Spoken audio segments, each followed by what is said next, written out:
Good morning, my students. Hello, my dear friends. Myself, Faris Rao, lecturer in English literature. The first topic which I am going to take is history of English literature. और जो पहले तीन topic मैं लेने जा रहा हूँ वो तीन टॉपिक है. The first is renaissance, the second is reformation and the third is romanticism. My dear students, let us have an introduction first of all. Renaissance का पीरियड एक ऐसा पीरियड था जो ट्रांजिशन फेज में था. आई मीन जो old customs और traditions थे, लोग उसको छोड़कर एक न्यू एरा में जाने के लिए बहुत बेताब थे. ये एक ऐसा टाइम था जब न्यू डिस्कवरीज हो रही थी, इन्वेंशंस न्यू हो रहे थे. जर्मनी में एक प्रिंटिंग प्रेस का आविष्कार हो गया था. तो बेसिकली रेनेसा का जो मतलब होता है वो रीबर्थ है, ठीक है, रीवैल्यूएशन है, यानी पुनर्जागरण, पुनर्जन्म हम उसे कह सकते हैं. और इसके पीछे बहुत सारे कारण थे. मेन कारण हम देखें तो new invention and new discoveries थी, साइंटिफिक डिस्कवरीज थी. कई सारे सी रूट्स खोज लिए गए थे. यूरोपियन वर्ल्ड जो है वो बाकी सारी दुनिया से कांटेक्ट में आया था. New literature, especially the literature of Greek and Rome, came to England, and that's how new ideas took place in the minds of people. They became more learned, full of knowledge actually, and that was the era which was known as Renaissance. Renaissance actually began in Italy, and then it spread in the all over the world.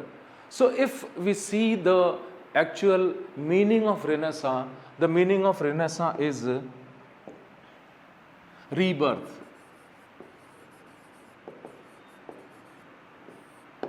Rebirth of the whole mankind, rebirth in the sense of ideas, rebirth in the sense of perception, okay, and rebirth in the sense of knowledge and learning.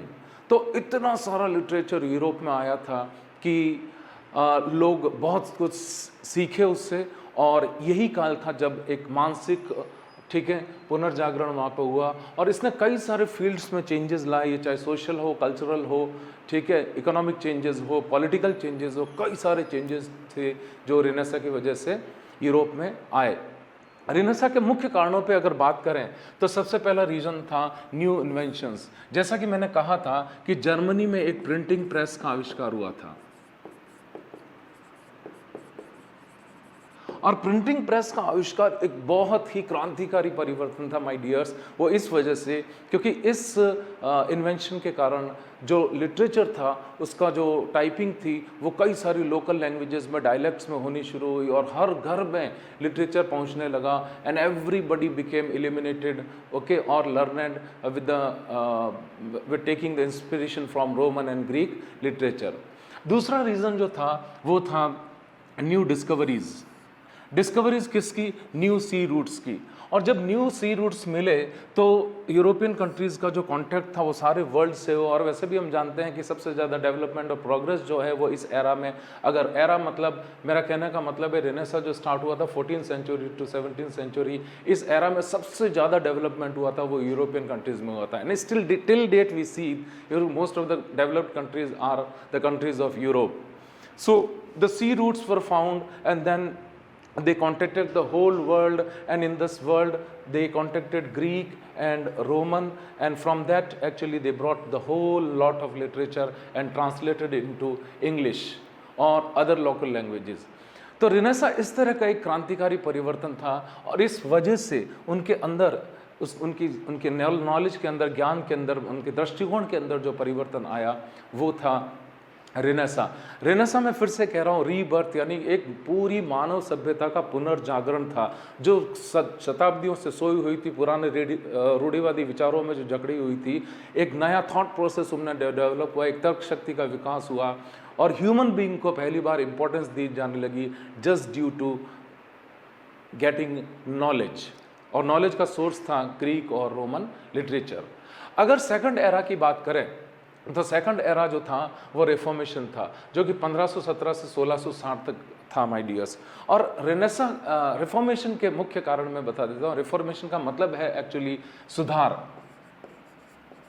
और ये सुधार जो था वो ज़्यादा धार्मिक था. धार्मिक इस वजह से कि यूरोपियन कंट्रीज में इस टाइम से पहले तक church was the main institution. and clergymen were the main jurisdiction in Europe.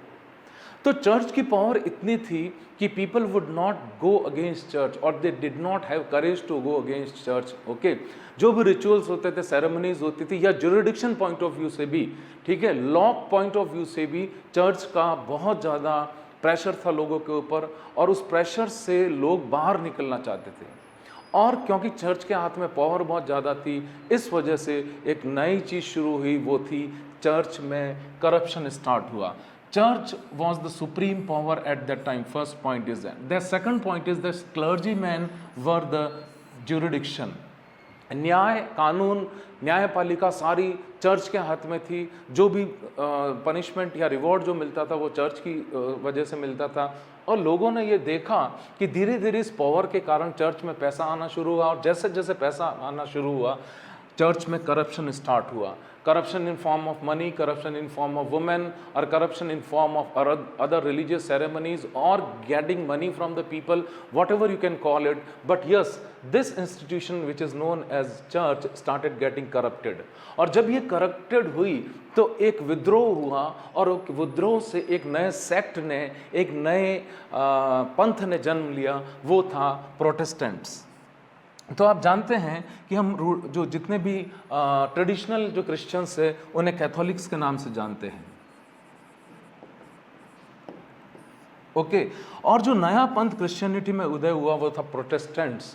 और इन प्रोटेस्टेंट्स ने ये माना धीरे धीरे, और धीरे धीरे लोगों में ये बात फैलाई और उनके अंदर एक जागरण लाया। ठीक है, वही जागरण रिफॉर्मेशन या धर्म सुधार के नाम से जाना जाता है। ठीक है, मार्टिन लूथर वगैरह, ठीक है, ये इसके प्रणेता थे और इन्होंने ही स्टार्ट किया था रिफॉर्मेशन को। और रिफॉर्मेशन के बाद ये सबसे पहले लोगों के दिमाग में ये बात डाली गई कि church is no more the supreme power और the highest power. Actually everybody, every Christian who knows the rules of Bible, okay, उसके घर में चर्च है और वो धर्म का ज्ञाता है, ये मान लिया गया था। अब क्लर्जीमैन के पास वो पावर नहीं रह गई थी, और चर्च की जो पावर्स थी वो लिमिटेड कर दी गई थी केवल दो चीज़ों के लिए। एक तो बैप्टिज्म के लिए, यानी कि बच्चे का नामकरण करना, and the second was that they used to go to church just to know that how much time they have to devote for prayers, प्रार्थना के लिए कितना समय करना है। इसके अलावा जितने भी सेरेमनीज थी वो लोकल, यानी कि लोगों ने स्वयं निभानी शुरू करती थी, और इसमें सबसे जो गाइडिंग प्रिंसिपल माना गया था वो था बाइबल। तो एक धार्मिक जागरण वहां पे शुरू हुआ कि जो व्यक्ति बाइबल जानता है वो धर्म जानता है, और जो धर्म जानता है वो रिलीजियस सेरेमनीज को भी परफॉर्म कर सकता है। इस वजह से धीरे धीरे चर्च की पावर में कमी आना शुरू हुई। विस्तार से हम रिफॉर्मेशन को हम देखेंगे जब हमारी स्लाइड्स में इसको प्रॉपरली देखेंगे। और तीसरा है बच्चों रोमांटिसिज्म। रोमांटिसिज्म इन तीनों में देखा जाए तो लेटेस्ट है, ये 1800 to 1850 का काल था, जब राइटर्स पुरानी सारी जो सब्जेक्ट्स थे, वो सब्जेक्ट्स माय डियर ज़्यादातर जो बेस्ड थे वो माइथोलॉजिकल थे।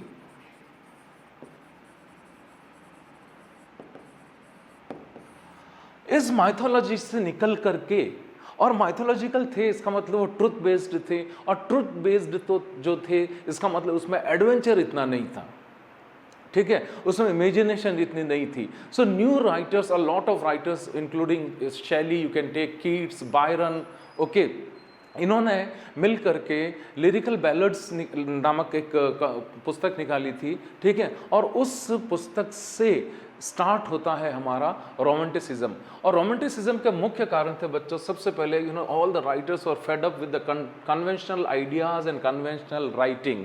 तो ये लोग बंद के नहीं रहना चाहते थे एक प्रॉपर तरीके के फॉर्मेट में, एक प्रॉपर तरीके की राइटिंग में बंद के नहीं रहना चाहते थे जो केवल माइथोलॉजिकल कैरेक्टर से रिलेटेड हो, जिसमें इमेजिनेशन ना हो, जिसमें लव ना हो, जिसमें ब्यूटी ना हो, जिसमें नेचर ना हो। ऐसी चीज़ों से ये मुक्त होना चाहते थे। As a person they wanted to be free from all the conventional ideas, ideas, and that's how that the emergence of romanticism came into existence.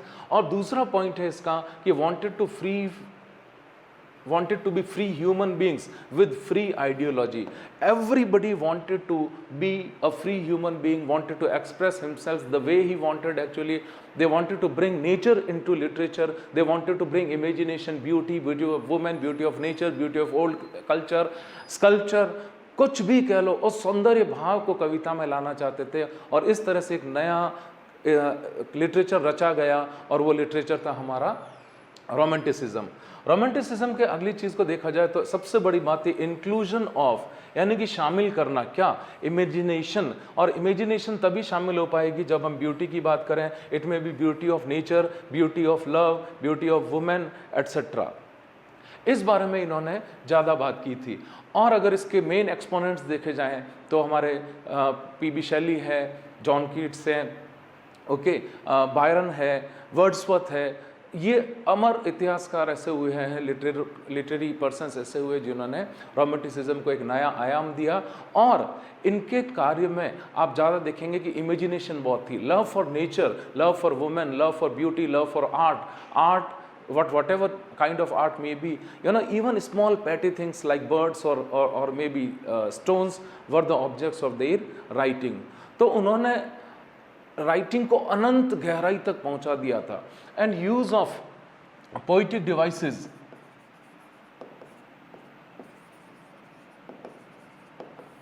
Poetic devices का यूज बहुत ही सौंदर्य भाव से कैसे किया जाता है, ये पहली बार रोमांटिसिज्म से हमारा शुरू हुआ।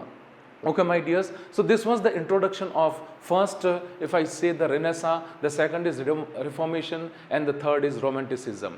अब हम आगे के स्लाइड्स में देखेंगे कि इन तीनों के कैरेक्टरिस्टिक्स वगैरह क्या थे, मेन इनके राइटर्स वगैरह कौन से थे, क्यों इनका एमरजेंस हुआ, ठीक है, और कौन कौन से एराज में कौन कौन से चेंजेस हुए, ये विस्तार से हम आगे वाली स्लाइड्स में देखेंगे। रेनेसां से, renaissance as I told you started in 14th century in lasted till 17th century। तो 3 शताब्दियों तक रेनेसां चला और इन 3 शताब्दियों में दुनिया ने सब कुछ, जितना नया ज्ञान था और बाहर से जो इंपोर्ट कर सकते थे, जितने ट्रांसलेशंस हो सकते थे। और मैं बेसिक बात बता दूं कि इंग्लैंड से पहले या यूरोप से पहले या और भी किसी जगह से पहले अगर सबसे रिच लिटरेचर किसी जगह का था तो वो रोमन्स और ग्रीक्स का था। और आप कहीं पे भी देखेंगे कि जितने भी जो वर्ड्स उठाए गए हैं, आप देखेंगे या तो ग्रीक लिटरेचर से उठाए गए, लैटिन लिटरेचर से उठाए गए या रोमन लिटरेचर से उठाए गए हैं। तो आप डेफिनेशंस में भी कई वर्ड्स देखते हैं तो आप देखते हैं कि this word is derived from Greek और this word is derived from Latin. What does it mean? Because the Roman and Greek literature was so rich actually and it was transformed, translated into English and then other local languages. Renaissance का अपन introduction देखते हैं, ठीक है, कि renaissance is a French word जिसका मतलब क्या होता है, रीबर्थ और रिवाइवल, पुनर्जागरण, पुनर्जन्म, ठीक है, रिवाइवल, पुनर्सुधार करना, कोई भी चीज आप मान सकते हैं, ये इसके मीनिंग थे। और reawakening, and reawakening why? Because of new knowledge.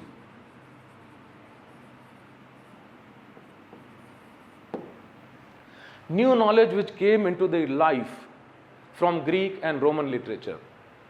So this is the meaning of Renaissance. Then second point of introduction is that it was the revival of ancient classical mythology, literature and culture. Now what do you mean by this ancient classical literature? My dears, this ancient classical literature is nothing but the literature of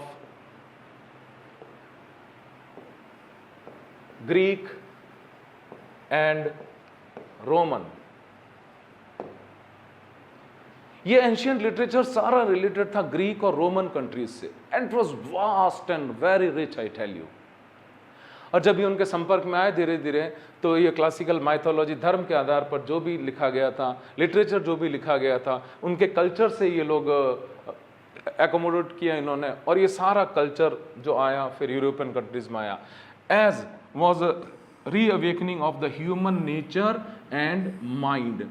तो आप ध्यान से देखिए, human nature and mind. So when knowledge come into your life, yes, it changes to things. First of all it changes your nature, आप तर्क के आधार पे सोचना शुरू करते हैं। It changes your mind, you become more and more a developed person, एक डेवलप्ड व्यक्ति के रूप में आपका एमरजेंस होता है। और तो नेचर और माइंड को चेंज किया इसने, रेनेसां ने। अगला पॉइंट देखते हैं, it was a rediscovery by mankind of himself of the world. Now prior to renaissance this mankind was given lesser important, लेकिन जैसे ही रेनेसां आया हर व्यक्ति ज्ञान का भंडार बन गया, and now this Mankind became important. Previously the literature was important, I told you, the literature, the writing portion was more important, and now because man of full of knowledge, the man became important.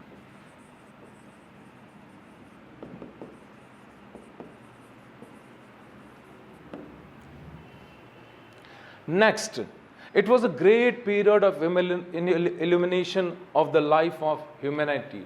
Okay, so illumination again means, okay, lighting your life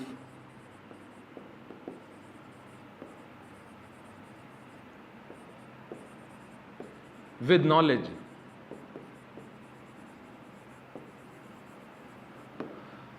पूरी Mankind में, specially Europe में, क्योंकि renaissance वहाँ से start हुआ था, इसलिए मैं कहूँगा स्पेशली यूरोप में, everybody was now a learned person, a person full of knowledge, and that is how and why human beings started getting more attention towards them. Okay, rather than literature itself, now human beings, the writers became more important. Every common man who was full of knowledge became more important. This is the introduction of Renaissance. Now, what changes came when Renaissance was there? It was a revival of cult of beauty and the beauty of woman, the beauty of nature, and the beauty of art and literature. Now, previously whatever was written was more based on religion, as I told you. Okay, religion or mythology or mythological characters, or अब इसमें सुधार होना शुरू हुआ, इसको revive करना शुरू किया, और जब ट्रांसलेशंस किए गए तो ज़्यादातर चीज़ें यूज़ होने लगी, ब्यूटी से रिलेटेड चीज़ें यूज़ होने लगी, maybe it maybe beauty of women और beauty of nature, beauty of universe, anything. Okay, so the beauty came into literature, और सौंदर्य भाव का विकास धीरे धीरे होना शुरू हुआ. ओके, तो ये एक बहुत ही महत्वपूर्ण कैरेक्टरिस्टिक थी रेनेसां की. रेनेसां शुरू कहाँ हुआ? It began in Italy as early in 14th century with Petrarch and others. Petrarch was a poet of Italy, okay, and as you know that Petrarch's sonnet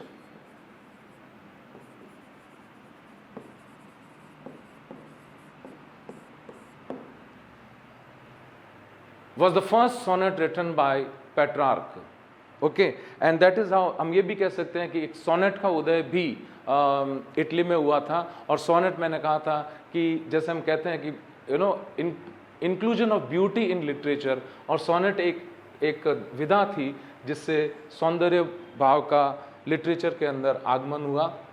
sonnet आप जानते हैं, it's a poem of 14 lines. Okay, और Petrarch Italy में सबसे पहला writer था जिसने sonnet लिखा था. ओके, जिसमें ऑक्टेव और सेस्टेट होते थे, और इस तरह से इन्होंने ब्यूटी को लिटरेचर में इंक्लूड किया. इसके अलावा रेनेसां की मुख्य विशेषता थी कि invention of printing press in Germany.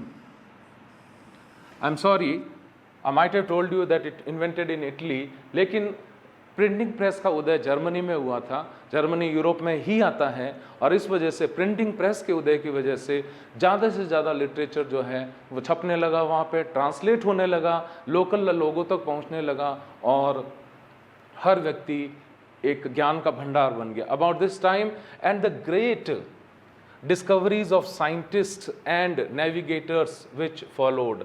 Scientists ने बहुत सारी खोजें की. नेविगेटर्स यानी जो समुद्री यात्री थे, उन्होंने बहुत सारी खोजें की. साइंटिस्ट से आपका मतलब है कि क्या खोज करी होगी कि उन्हें दुनिया में कौन से पार्ट्स किस तरफ है, और नेविगेटर्स ने फिर उन रास्तों को ढूंढ करके देशों का पता लगाया, और वहाँ जा करके उनके कल्चर को, उनके लिटरेचर को, ब्यूटी को एडॉप्ट किया, और इस वजह से जो यूरोप में है वो रेनेसां का आगमन हुआ था. It influenced, reached England at the end of 15th century. So my dears, it started in Italy, but at the end of 15th century ये रेनेसा पहुंचा इंग्लैंड में and beginning of the 16th century. तो आप end of the 15th century कह सकते हैं या फिर in the beginning of the 16th century renaissance came to England. Next is it fully flowered at the age of Queen Elizabeth. और इसका पूरा अब ब्लॉसमिंग कह सकते हैं, फ्लावरिंग कह सकते हैं, या पूरा इसका डेवलपमेंट कह सकते हैं, वो हुआ था क्वीन एलिजाबेथ के टाइम में. Next slide. Main characteristic of renaissance, very important point, ये आपको ध्यान में रखने पड़ेंगे. और कोई भी आंसर हो आपका UG, PG, GIC, whatever you are fighting for, और any competitive exam you are studying for, okay, it is very important that you must know what are the main characteristic of Renaissance. अब Renaissance की पहली जो characteristic थी कि हर व्यक्ति जानना चाहता था, सीखना चाहता था, लिखना चाहता था, एक्सप्रेस करना चाहता था. इससे पहले humanity was suppressed under the power of church. Now they wanted to be free, they wanted to express. Okay, तो एक पॉजिटिव विलिंगनेस थी किसके लिए? To learn and to explore. Explore means to know about new things.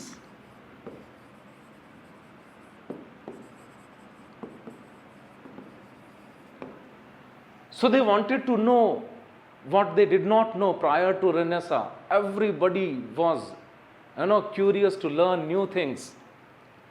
The onset of technology, और कारण ये था technology आ गई थी वहाँ पे, न्यू डिस्कवरीज आ गई थी, and led artist and learners to seek more. And because of technology and new discoveries artist started making more efforts to know more. ज़्यादा एफर्ट्स लगाने लगे ज़्यादा जानने के लिए, न्यू डिस्कवरीज के कारण, न्यू इन्वेंशंस के कारण. While the Western world was simultaneous discoveries and innovations, the artists in Italy became more and more curious to explore the world. अब जब वेस्टर्न वर्ल्ड में ये चीज़ें डिस्कवरीज और इन्वेंशंस चल रही थी, इटली के लोग बहुत ही ज़्यादा, प्रीवियस पॉइंट में बता चुका हूँ कि they were very curious to know about the whole world and all the possible aspects of nature. And that's why they started contacting the countries, new countries. They started finding new sea routes by which they could go to new countries. So it was all in all an era of learning more and more. The discovery in Europe included new sea routes. क्या characteristic थी? नए sea routes खोजे गए, नए continents का पता लगाया गया, ठीक है, स्कल्पचर्स का पता लगाया गया, पेंटिंग्स का पता लगाया गया. ये स्कल्पचर्स और पेंटिंग्स बाद में जाके सब्जेक्ट बने रेनेसा पीरियड के लोगों के, और इनके ऊपर लिखा गया. And that is why this becomes more important actually, कि कौन सी खोजें, डिस्कवरीज की गई जिनके ऊपर ज़्यादा लिखे गए, जो सब्जेक्ट्स बने उनके राइटिंग्स के. तो स्कल्पचर्स एंड पेंटिंग्स जो थी उनके ऊपर बहुत लिखा गया. They believed that revival of classical antiquity could lead to a much worthy and standardized work that era. Actually उनका ये मानना था कि इससे पहले जो कुछ लिख रहे थे, they were writing actually it was of low level. लेकिन जब उन्होंने देखा क्लासिकल एंटीक्स के बारे में, the art of Rome and Greek, and then they came to know that if they wrote upon the art of Romans and Greeks, okay, their works would be grand, the classical, ठीक है, उनके works जो होंगे वो highest level के works होंगे. तो इस वजह से इन्होंने ये महसूस किया कि अगर क्लासिकल एंटिक्विटीज़ पे लिखा जाएगा तो उनके वर्क जो है ज़्यादा पॉपुलर होंगे, ज़्यादा लोग इनको पढ़ेंगे और वो ग्रैंड स्टाइल के वर्क्स होंगे. अब आता है नेक्स्ट कैरेक्टरिस्टिक, वो है faith in the nobility of man और humanism. As I told you, human being was suppressed previously because of the lack of knowledge. Okay, ये ह्यूमनिज्म जो था, okay, it has no importance. As it was suppressed, maybe people were poor, downtrodden,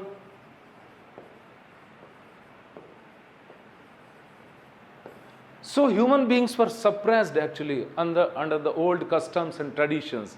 और जब नया knowledge आता है तो हर एक व्यक्ति का दिमाग काम करने लगता है, वो नया सोचने लगता है, और शुरू में इसका विरोध होता है, लेकिन बाद में धीरे धीरे इम्पोर्टेंस पता लगने लगती है। ये एक एरा था जहाँ पे ह्यूमन बीइंग की इम्पोर्टेंस लोगों को पता लगी, लोग आपस में एक दूसरे को इम्पोर्टेंस देने लगे। The respect of human for that matter increased more and more because human being became more knowledgeable, more learned. Okay, prior to Renaissance was the Renaissance humanism. इसके पहले जो ह्यूमनिज्म था वो Renaissance ह्यूमनिज्म था, वो इस तरह का ह्यूमनिज्म था। No importance was given to the poor or downtrodden, which contributed immensely to the rise of Renaissance. और अब जब जानते हैं कि जब ह्यूमन बींग्स को इंपॉर्टेंस नहीं मिलती है तो एक रिवॉल्ट शुरू होता है, और रिवॉल्ट शुरू होने पर रिवोल्यूशनरी आइडियाज़ दिमाग में आते हैं। और ये रिवोल्यूशनरी आइडियाज़ दिए किसने थे, बेसिस क्या था, ये था हमारा क्लासिकल और एंशियंट लिटरेचर। और उसके कारण every commoner became a good learned person, and that is why humanism को एक नई दृष्टि से देखा जाने लगा। मनुष्य की कदर होनी शुरू हुई इस पीरियड में, और मेन कारण था उसका रेनेसां। तो रेनेसां ह्यूमनिज्म से निकल करके ये आया था faith in the nobility of man, नहीं, हर मनुष्य में विश्वास और आस्था जागृत होने लगी थी। The 13th century humanism was limited to the study of, अब ह्यूमनिज्म किस तरह का था रेनेसां से पहले, it was the study of classical text, यानी सिर्फ लोग पढ़ा करते थे, उनके खुद के पास लिखने के लिए कुछ भी नहीं था, कोई सब्जेक्ट्स नहीं थे, मैटर नहीं था, ओके, कोई इंस्पिरेशन नहीं था, नॉलेज नहीं था। लेकिन रेनेसां शुरू होने के बाद में इनके पास अनगिनत किताबें आई, लिटरेचर आया, वर्क आया, आर्ट आया इनकी लाइफ में, and then they even they were not limited to the study of classical texts. Then what they started doing? While 15th century Renaissance was humanism, were more based on education. Education किसकी? Ancient literature. It may be literature, or maybe science, or maybe art, or maybe sculpture, or whatever, but it was a revolutionary action in the field of education. People started getting education, they started becoming learned people, and that is how a new kind of humanism, that is faith in the human being, started in Renaissance. अगला point देखते हैं, humanism was now in the form of education and knowledge. ये renaissance का main characteristic था कि education, renaissance ने लोगों को एजुकेशन दी, रेनेसां ने लोगों को नॉलेज दिया। Exploration due to interaction between various parts of the world, and education और नॉलेज आया कहाँ से, बिकॉज पीपल स्टार्टेड एक्सप्लोरिंग, सारी दुनिया को खोज निकाला उन्होंने, और जितना कुछ अच्छा साहित्य था वो यूरोप में आया, और लोग इसको पढ़ने लगे, और जब वो पढ़ने लगे तो सेल्फ डिपेंडेंट हुए, and there came that humanism where it was a noble human being, एक नए तरह का इंसान जागृत हुआ जिसके रिस्पेक्ट होने लगी थी। Renaissance was the reason. Moreover, this humanism was supported by church. जैसा कि मैंने कहा था कि जब व्यक्ति पुअर हो, डाउन ट्रोडन हो, नॉलेज नहीं हो, उससे रैशनलिज्म नहीं हो, उसमें तर्क का भाव नहीं हो, तो उसके ऊपर कोई भी पावर यूज कर सकता है। And that was the case in Europe, that prior to Renaissance, the church was, as I told you, the supreme power. The ordinary human being was suppressed by the power of the church. And when he became a learned person, church ने भी इनको support करना शुरू किया, क्योंकि अब human के life में एक चीज आ गई थी, वो थी रैशनलिज्म, तर्क। और जब व्यक्ति पूछने लगता है क्यों और कैसे, और तभी से उसका सम्मान बढ़ने लग जाता है। Church started supporting such kind of humanity as church began to finance and sponsor creative ventures and education.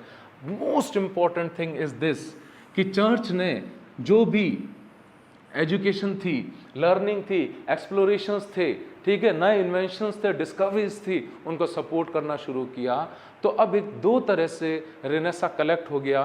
You know, the church was prior to this renaissance, church was completely a different organization which would only rule upon the people.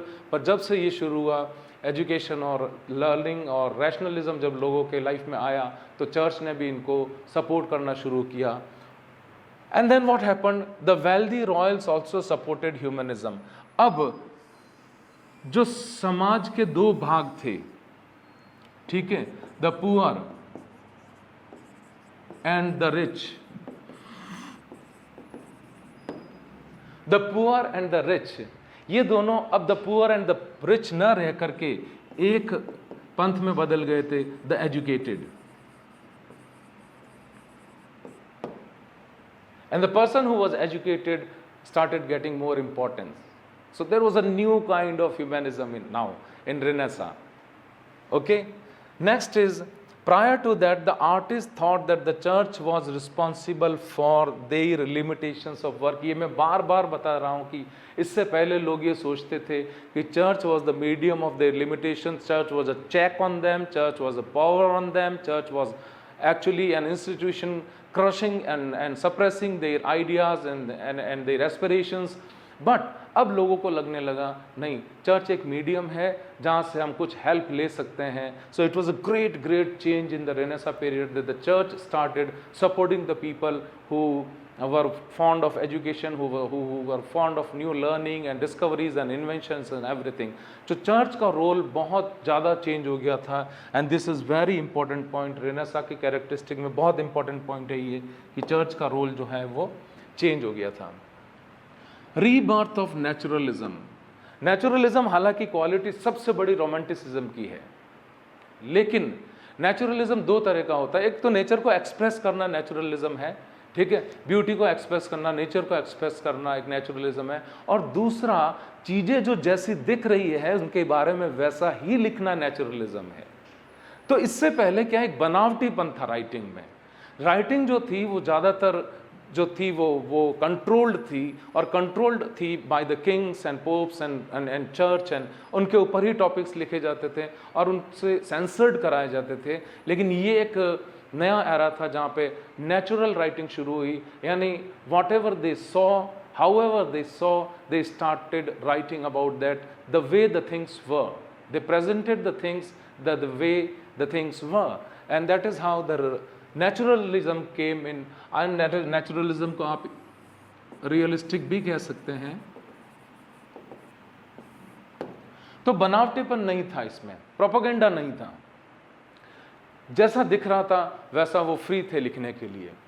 At this period there was a rise of anatomical drawings and paintings. दो चीज़ों का उदय इस समय शुरू हुआ था, drawings and paintings का. Okay, और ड्राइंग और पेंटिंग में आप जानते हैं, ठीक है, नेचर, प्रकृति का चित्रण, या फिर जो जैसा दिख रहा है उसका चित्रण नेचुरल वे में. ओके, अब सब्जेक्ट्स जो थे वो अब डिफर अलग अलग ढंग के हो गए थे. सब्जेक्ट केवल धर्म से रिलेटेड या माइथोलॉजी से रिलेटेड नहीं रहे थे. इस वजह से इसको नेचुरलिज्म ज़्यादा कहा जाएगा, मेरा ऐसा मानना है. Italian Renaissance artist integrated into complex scenes that permitted a broader perspective of glimpse into the lives of the wealthy. मैंने जैसा कहा था कि पहले जो ड्राइंग्स और पेंटिंग्स बनाई जाती थी वो कंट्रोल्ड थी, ठीक है, कंट्रोल्ड वे में वो बनाई जाती थी. बट अब लोगों को धीरे धीरे वेल्दी लोगों के जीवन के बारे में भी पता लगने लगा, because the artist started making paintings on the lives of wealthy people. आगे चलते हैं, किसका यूज होने लगा. अब नेचुरलिज्म से मतलब यहाँ पे ये है कि both light and shadow, okay, इसका यूज पहले पेंटिंग्स में कम होता था. तो बिल्कुल नेचुरल दिखने वाली पेंटिंग्स. सो नेचुरलिज्म के दो मतलब हो सकते हैं. To describe nature it's a different thing, and to describe anything Okay, the way it is also called naturalism. Painting में ज़्यादा से ज़्यादा नेचुरल कलर्स का यूज़ होने लगा, वो दिखने में रियल लगने लगी, और इसलिए ये नेचुरलिज्म के ऊपर बेस्ड पेंटिंग थी. मैंने लिखा भी है realistic and perspective were used effectively to draw attention और टू फिगर्स इन पेंटिंग्स. अब पेंटिंग्स जो ज़्यादा थी वो 3 डायमेंशनल बनने लगी थी, ज़्यादा नेचुरल होने लगी थी. कलर्स का यूज़ जो है वो नेचुरल था, लाइट्स और शेडोज़ जो है वो नेचुरल दिखती थी वहाँ पे, और ऐसा लगता नहीं था कि ये पेंटिंग जो है वो पेंटिंग है. It was life like painting like. Next is renaissance thinkers considered the human body. इससे पहले जो पेंटिंग्स बनाई थी, as I told you, the paintings were controlled by the rich people और the people who were the subjects of painting, the painting was controlled by them. But अब यहाँ पे renaissance में एक बड़ा चेंज आया था कि इससे पहले जितनी पेंटिंग्स बनाई गई थी, they were all covered paintings. I mean the body of human beings were covered. But यहाँ पे रेनेसां में लोगों को लगने लगा कि body is a thing of beauty which should be exposed in a beautiful manner, not in a vulgar manner. And that is why human body to be a beautiful thing, ये सोच develop हुई और bodies के paintings बनाए जाने लगे, natural paintings बनाए जाने लगे. And prior to this the body was covered in the clothes.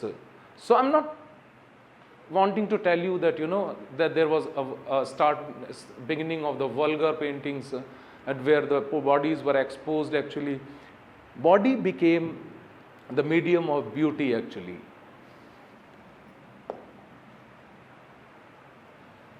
Secularism, सीधी सी बात है, धर्मनिरपेक्षता. क्या पॉइंट कहता है ये? Renaissance artist portrayed non religious themes. जो पहले रिलीजियस थी, कंट्रोल्ड थी, अब नॉन रिलीजियस थीम्स थी. Meanwhile, medieval art was exclusively religious in nature. Prior to Renaissance, the paintings were made on religious subjects. Again and again, I am telling you, my dears, now the paintings were natural, the use of colors was natural, the body of the human became a medium of beauty. And of course, other than religious paintings, people started painting the themes which were not religious, and that was a great change in renaissance. Scientific spirit, जैसा कि आप जानते हैं कि इस as में बहुत सारे इन्वेंशंस हुए थे, डिस्कवरीज हुई थी, और जब नया ज्ञान लोगों को प्राप्त होता है और तर्क के आधार पर इंसान सोचने लगता है, तो एक स्पिरिट डेवलप होती है जो कहलाती है साइंटिफिक स्पिरिट. तो पहली बार रेनेसां के टाइम पे एक ऐसा हुआ था कि people started thinking scientifically. Approach जो था वो साइंटिफिक होने लगा था. क्यों और कैसे का लोग जवाब मांगने लगे थे. Okay, people began to follow a scientific approach towards learning. So they won't take learning as it was written actually. Now the questions started arising from the people that how this can happen and why this can happen.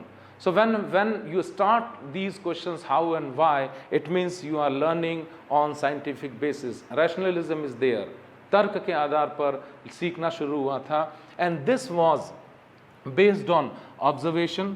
लोग देख कर सीख रहे थे, experimentation and conclusions. सो जो लिखा हुआ है उस पर अंधविश्वास न करके, स्वयं एक्सपेरिमेंट करके, स्वयं कंक्लूजन पर पहुंचना, एक ऐसी नई साइंटिफिक अप्रोच का डेवलपमेंट शुरू हुआ था रेनेसां पीरियड में. ये माय डियर्स पूरा रेनेसां का आपका सामने एक्सप्लेनेशन था. अगर मेन आर्टिस्ट के बारे में देखें रेनेसां के, William Shakespeare, one of the great poet and artist of England, okay, who made drama, poem and sonnet immortal.